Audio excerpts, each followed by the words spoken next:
Hey, Steve. How are you? Glad you're so excited to see me today. Alrighty. Good afternoon, everybody, and happy Monday. Let's get to it, and we'll begin with a few scheduling announcements today. President Trump will be hosting the Canadian Prime Minister Mark Carney tomorrow for a working meeting here at the White House. On Thursday, the president will host his 8th cabinet meeting alongside his incredible team. Also on Thursday afternoon, President Trump will host the president of Finland, Alexander Stubb, for a working meeting here at the White House. The president also wanted me to relay his congratulations to Japan for electing their next prime minister, a highly respected person who also happens to be the first female to hold the position for our great ally. While President Trump continues to negotiate peace deals, meets with world leaders, and celebrates the 250th birthday of our United States Navy, as you saw he and the First Lady do just yesterday, Democrats, unfortunately, are continuing to play political games. And we are now in day 6 of the Democrat federal government shutdown. Millions of American federal workers are under enormous financial stress as a result, wondering how they will pay their bills and take care of their families. If the Democrats do not vote to open the government tonight, federal workers will not receive their next full paycheck. Additionally, the special supplemental nutrition program for women, infants, and children will run out of federal money very soon. This program provides vouchers to buy infant formula, fresh fruits and vegetables, and other healthy foods for low-income families. It can be easily fully funded if Democrats simply vote tonight to reopen the government. Also, our incredible military service members who risk their lives to preserve and defend our country are now working without pay and will miss their next paychecks if this Democrat shutdown does not end tonight. The Republican-backed clean and nonpartisan funding bill fully funds this important food aid program, gets our troops paid, and reopens the government. So all of this begs the question, what is the Democrat ongoing shutdown truly about? The sad truth, we believe, is that the Democrats intentionally shut down the government and are inflicting this pain on American citizens to try and demand free health care for illegal aliens. Of course, this is an indefensible and truly radical policy to be in favor of, let alone to use as the primary reason to shut down the United States government. So the Democrats and their allies are desperately lying about their true motivations. We have to set the record straight with the facts so the American people understand what's really at play here. House Republicans passed a clean and nonpartisan funding bill to keep the government open and ensure our troops and other hardworking Americans are paid. Every single House Democrat except one voted against this clean and nonpartisan funding bill. Senate Republicans have subsequently tried to pass this same clean funding bill 4 separate times, and they will do so again tonight, to fully pass it to be sent to the president's desk for signature. And the president is ready to sign this bill to reopen the government as soon as it is sent to his desk. Yet every single Senate Democrat except 3 have voted against this clean and nonpartisan funding bill. The Democrats' current position is that the only way the American government can reopen is if illegal aliens can get free health care. Don't take my word for it, just look at what's inside of the Democrats' proposal to reopen the government. Their funding proposal would result in nearly $200 billion spent on health care for illegal aliens and other non-citizens over the next decade. To put this in perspective, $200 billion is enough money to fund the entire children's health insurance program, which provides health insurance to low-income children and women. Under the Democrats' proposal, the millions of illegal aliens who improperly were granted asylum and paroled under the Biden administration would once again be allowed to receive Medicaid benefits.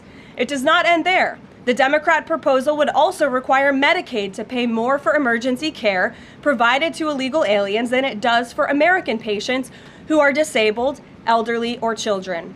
When someone shows you who they are, believe them. The Democrat Party has unfortunately closed our government, costing Americans their jobs, threatening our military readiness, harming our economy, and causing chaos, all to help the illegals who broke into our country. Instead of holding illegal aliens accountable and removing them from our country, which is what this administration is trying to do every day, the Democrats want to give them the free benefits paid for by the American taxpayer. Democrats in 2025 are for illegal aliens first and Americans last. This is the reality we are unfortunately facing right now in Washington, D.C. President Trump and Republicans will not give in to these radical demands. The president and Republicans have a sacred responsibility to serve and protect the interests of their constituents, the American people. That's why we are backing a clean and nonpartisan funding bill with no strings attached to reopen the government. Democrats should do what they did 13 separate times under Joe Biden and vote for this exact same type of funding bill. Now the Senate will vote tonight for the 5th time to reopen the government on the 6th day of this shutdown. All we need are an additional 5 Democrat senators to end this madness and vote for the clean funding bill to reopen the government. If you are an American watching at home right now, call your Democrat senators and tell them to do the right thing and end this shutdown. With that, I will take your questions. Here in our new media seat today, we have Elizabeth Mitchell from the Daily Signal. Elizabeth, thanks for being here, and please kick us off. Thank you for having me. I have 2 questions. First, President Trump told reporters yesterday that firings of federal employees are taking place right now. In which departments have people already been fired from their federal jobs due to the shutdown? The president was referring to the hundreds of thousands of federal workers who have been furloughed as a result of this federal government shutdown, both here at the White House and across the entire federal government, at agencies across the board. There are federal workers who are staying home. Many of them work in the White House. You know them. Some of them sit just behind me at those desks. They are unable to show up to work right now because the Democrats chose to shut the government down. And so we're already, unfortunately, seeing the consequence of this. And then, of course, the Office of Management and Budget is continuing to work with agencies on who, unfortunately, is going to have to be laid off if this shutdown continues. And Secretary Robert F. Kennedy Jr. said the FDA was required by federal law to approve the new abortion pill last week. Is the administration considering steps to undo this in light of requests from pro-life Congress members and organizations? I think Secretary Kennedy and the Department of Health and Human Services, as I addressed in the briefing last week, were following the law, and we will continue to do so. As I said last week as well, it's not an endorsement of this drug by any means. It's just a law that they were following. Jennifer. We heard you say that you want people to call their Democratic senators. Is the president calling Democratic senators himself? Can you say what he's doing today to resolve the shutdown? Yep, I was just in the Oval Office. He was on the phone with Speaker Johnson. He's also spoken with the Senate Majority Leader, who are in touch with, of course, moderate Democrats and Democrats across the board, who we understand hopefully want to do the right thing by their constituents to reopen the government. So the president is being kept very well apprised of the ongoing shutdown on Capitol Hill. And of course, his position is very clear. There's nothing to negotiate, just reopen the government, and then we can talk about all the important issues facing our country. So he hasn't called specific members of Congress? Not to my knowledge, no. And then on the Affordable Care Act, is he willing to give more, to share more on what he'd like to negotiate on the Affordable Care Act later? Is he willing to say specifically what he would like and when? Look, the president is definitely committed to fixing and improving our healthcare system. You saw it again last week when he had one of the largest pharmaceutical companies in the world coming into the Oval Office and promising to lower drug prices by 200, 300, 100% in many cases for various types of drugs for American patients. That is a huge fix to a broken system that has been ripping off the American people for far too long. So the president's very committed to this. But right now, we need to reopen the federal government, and the president is remaining very firm in that position. Catherine. If the vote fails in the Senate today to reopen the government, would that trigger layoffs? Look, again, we hope that the vote will not fail because this administration wants to reopen the government. We don't want to see people laid off. But unfortunately, if this shutdown continues, layoffs are going to be an unfortunate consequence of that. Is there a timing for when that would happen? Well, look, we'll see how the vote goes tonight. And can you confirm, is the White House floating a proposal to cap Obamacare subsidies by denying them to new enrollees? I have not seen a proposal like that. Emily. Thanks, Caroline. The president said yesterday he was considering a phase 2 approach to Venezuela. Is the president considering U.S. boots on the ground or any kind of support of overthrowing Maduro? I won't get into any specific proposals that are being considered by the president and his national security team, but I think we've been pretty transparent and clear in the administration's view of the illegitimate Maduro regime, and the president has taken very unprecedented, tough action to end the illegal trafficking of illicit drugs into our country from Maduro's illegitimate regime. Caroline. Danny, go ahead. Thanks, Caroline. The French government has collapsed again for the fourth time in a year. And I was just wondering if there's any concern in the White House about the kind of ongoing political crisis there. Any thought about whether the President Trump's good friend, President Macron, should either call elections or even resign over that? Well, I can tell you the White House and the National Security Council are very much aware of this situation, but I think it would be imprudent of me to weigh in on French internal politics from the podium, so I will reserve comment on that. Behind you, yes. What is President Trump's expectations for talks today and I guess this week in Egypt? And is there a new timeline that the president is giving all sides to reach an agreement? Yes, there are technical talks happening right now in Egypt amongst Special Envoy Witkoff and Mr. Kushner, as well as the respective parties from all sides. What we saw take place on Friday, and I have not commented on that from the podium yet, is truly remarkable. You've seen all sides of this conflict agree that this war needs to end and agree to the 20-point framework that President Trump proposed. It's an incredible achievement, and the administration is working very hard to move the ball forward as quickly as we can. The president wants to see a ceasefire. He wants to see the hostages released, and the technical teams are discussing that as we speak to ensure that the environment is perfect to release those hostages. They're going over the lists of both the Israeli hostages and also the political prisoners who will be released, and those talks are underway, and the president is very much on the ball and is being apprised of this situation. The president had given a Sunday evening deadline. Obviously, the negotiations have extended that, I imagine. What is that new deadline? Does the president have a time frame in mind to see this phase implemented? Well, the Sunday evening deadline was to hear back from Hamas on the proposal one way or another. And of course, on Friday, Hamas put out a very clear statement in the president's view that they accept the president's framework, and that's why those technical talks are now underway. But again, we want to move very quickly on this, and the president wants to see the hostages released as soon as possible. Steve. How long do you expect those technical talks to last, Caroline? I don't want to draw a red line up here, Steve. Of course, it's very important, as I just mentioned, that we get this done quickly. That's how the president's team feels, so we can get some momentum, get the hostages out, and then move to the next part of this, which is really ensuring that we can create a lasting and durable peace in Gaza and ensure that Gaza is a place that no longer threatens the security of Israel or the United States. What do you expect to be on the agenda for the president's meeting with the Prime Minister of Canada tomorrow? I'm sure trade will be a topic of discussion tomorrow, and all of the other issues that are facing both Canada and the United States. I know the president looks forward to having that discussion with Carney in the Oval Office. Caitlin. Thanks, Caroline. I have two questions. On the layoff of federal workers, potentially, the president said yesterday that Democrats will be to blame if federal workers lose their jobs. Historically, though, in past shutdowns, workers have been furloughed, but they have not been laid off en masse. So wouldn't that be the president's call to lay people off? As I've said repeatedly, Caitlin, this conversation about layoffs would not be happening right now if the Democrats did not vote to shut the government down. And as I also said last briefing as well, we are $37 trillion in debt, and the government is not receiving any cash. So someone has to look at the balance sheet and be good stewards of the American taxpayer dollar. And layoffs are an unfortunate consequence of that.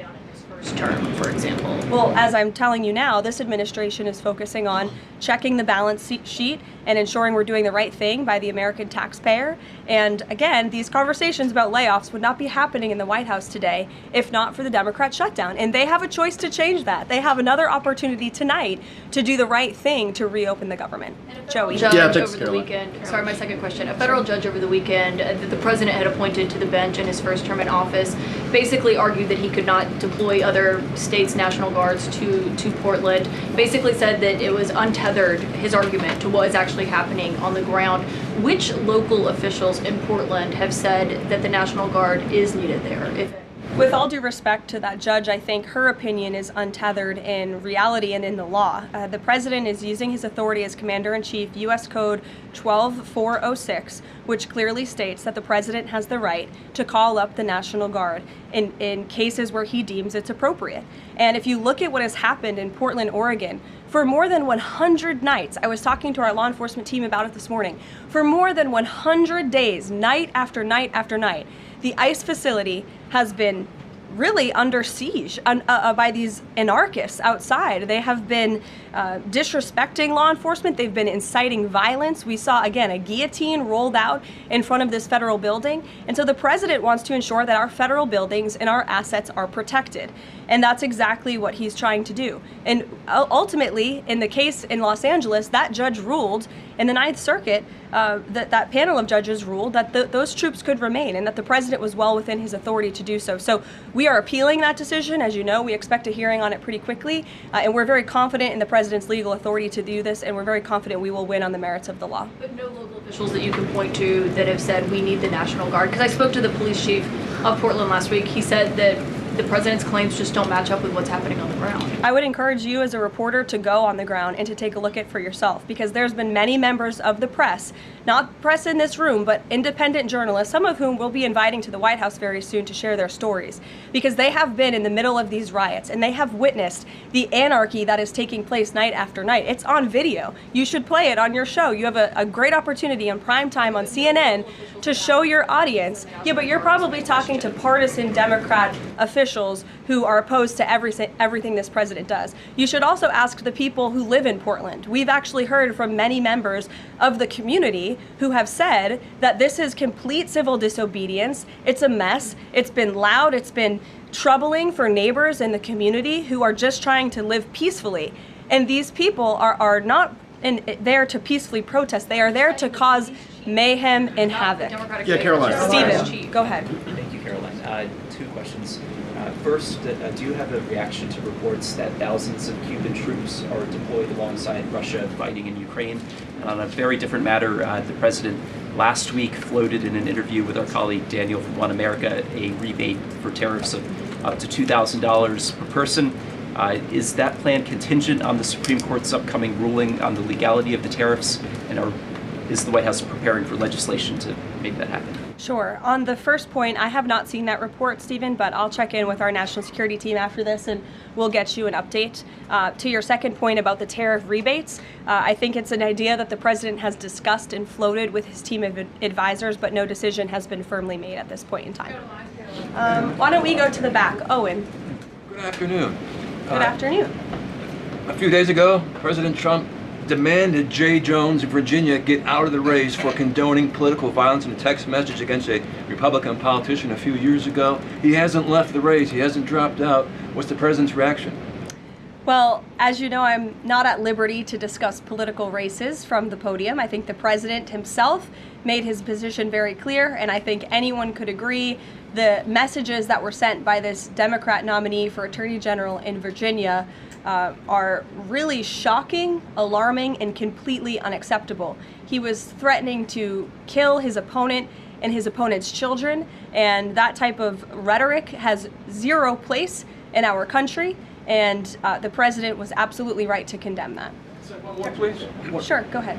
Thank you. The Democrats have questioned and scrutinized the president's comments about using potentially the military, American cities, as training grounds for the military. And when you look at Portland, Chicago, local and state officials say that their local law enforcement is able to handle the situations, these protests on the ground. The president says that Portland is burning, using that as justification for the National Guard in Portland. But when you look here in Washington, D.C., the president just last week said it is now a completely safe city, and there are still National Guard members on the streets that are not involved in ICE activities. Can you provide the justification for the White House here in Washington, D.C., why the National Guard members continue to be out on the streets? Because Washington, D.C. has invited the National Guard here. Why?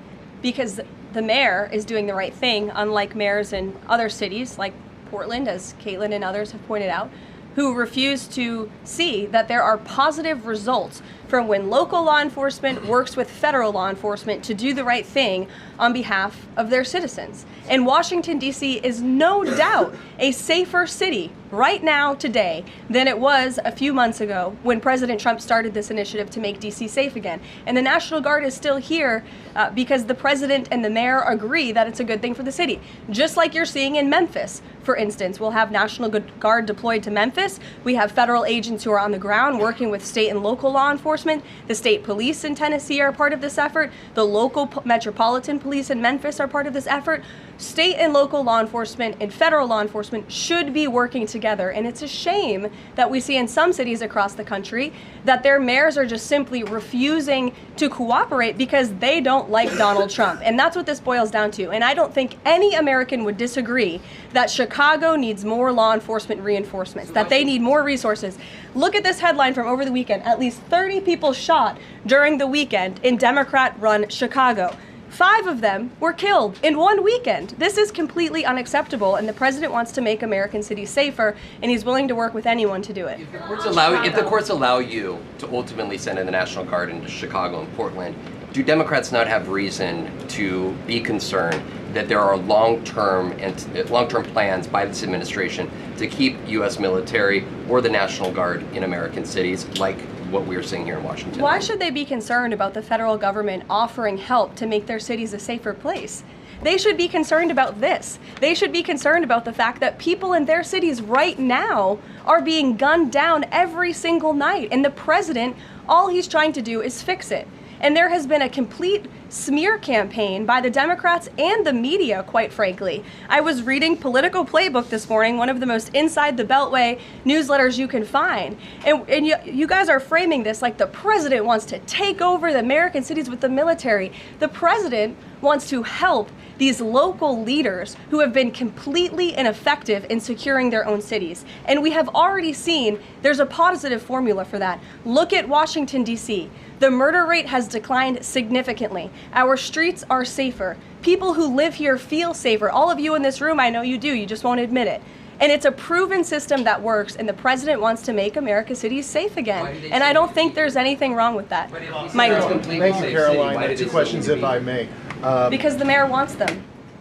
Michael. These talks in Egypt, if Hamas does agree to relinquish power and give it up, cede power to this transitional technocratic government, if that does happen, would the Trump administration then recognize a Palestinian state? Look, I don't want to get ahead of the technical talks right now, Michael. They're extremely sensitive.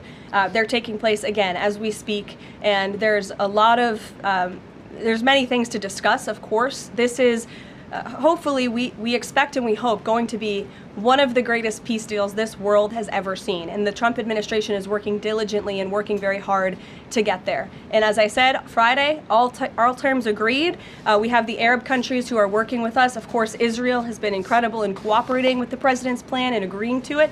And we're very hopeful, and we expect that to continue. Caroline, you tweeted about this over the weekend. Thank you. I was going to you in the blue shirt and tie. Thank you, yes, Caroline. You're welcome. The Daily Mail. Today, the Supreme Court declined to hear Ghislaine Maxwell's appeal. Will Trump rule out granting her clemency? Is that something the White House is considering? It's not something I've heard discussed. And we don't comment on clemency requests that may or may not have been made, but I'm certainly not tracking that one at this point in time. Caroline. Jordan, go ahead. Thank you, Caroline. So we're talking about these radical groups in Portland and Chicago. I know the president has spoken about potentially going after George Soros with RICO charges and for funding all of this violence. Has there been any update on that? And also, is the administration looking into the other nonprofits, maybe taking away their 501c3 status for funding this violence? And one more question. Sure. The financial backing of these groups, particularly Antifa, is certainly something the administration is looking into aggressively. And the federal government has never really been mobilized or tasked with doing that. So we're kind of kickstarting that into gear. The FBI is working on it alongside the White House's Homeland Security Task Force. We have our intelligence community looking into this as well. And even the Secretary of Treasury is involved with these matters since they are financial in nature. And we will continue to get to the bottom of who is funding these organizations in this organized anarchy against our country and our government. It's a question the American people have been begging the answer for many years, and we're committed to uncovering it. And when we do, I'm sure you'll be one of the first people to know.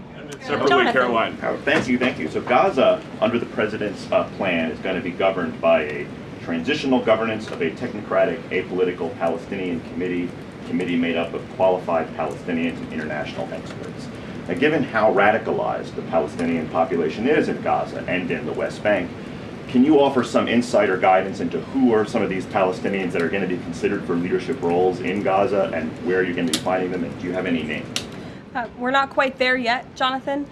The president believes peace is possible in Gaza, and that's why he presented this detailed and comprehensive plan. The first step of that is securing a ceasefire and releasing the hostages, and then those conversations about ensuring a durable and lasting peace can continue. But what do you need to have peace in a region like Gaza that's been war-torn for far too long? You need security guarantees and you need good governance. And so those will be two of the priorities that this administration is focused on. If I may, the president has said he wants the government to reopen this week in a deal.